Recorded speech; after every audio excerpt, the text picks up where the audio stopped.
ఈరోజు భారతీయ జనతా పార్టీ రాష్ట్ర శాఖ పిలుపు మేరకు శ్యామ్ ప్రసాద్ ముఖర్జీ బీజేపీ ఫౌండర్ అయినటువంటి శ్యామ్ ప్రసాద్ ముఖర్జీ గారు మరి వారు ఈ దేశంలో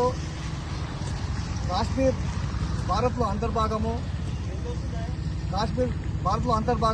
ఈ కాశ్మీర్లో కూడా భారతదేశం జెండా మరియు ఒకటే ప్రధానమంత్రి భారతదేశానికి ఒక జమ్మూ కాశ్మీర్కి ఉండాలనే నినాదంతో వారు మరి దేశమంతా నినాదం తీసుకొని ప్రయాణిస్తున్న సమయంలో మరి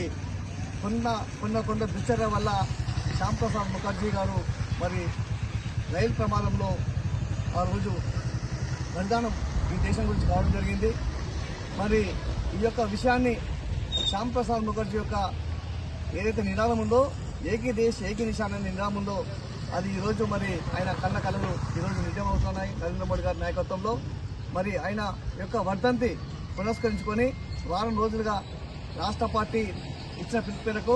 అనేక కార్యక్రమాలు కూడా కొనసాగుతున్నాయి. ముఖ్యంగా అమీన్పూర్ పట్టణంలో మరి ఈరోజు మొక్కలు నాటే కార్యక్రమాన్ని పురస్కరించుకొని పట్టణ సాగర్కి గారు, అలాగే మరి బసవరాజ్ గారు, రమేష్ గారు, ప్రభాకర్ గారు, సంధ్యారెడ్డి గారు, లత గారు, సునీత గారు, రమాదేవి గారు, వీరంతా కూడా ప్రవీణ్ గారు, వీరసింగ్ గారు, వీరంతా కూడా పెద్ద ఎత్తున కార్యక్రమాలు వచ్చేసి ఈరోజు వీరం కూడా శంభునికుంట కట్టపై ఈ యొక్క పెద్ద ఎత్తున మొక్కలు నాటే కార్యక్రమాన్ని తీసుకున్నాం. మరి ఈ సందర్భంగా ఈ యొక్క శంభునికుంట ప్రాంతం అంతా కూడా దశపరిశ్రమలు అయ్యే విధంగా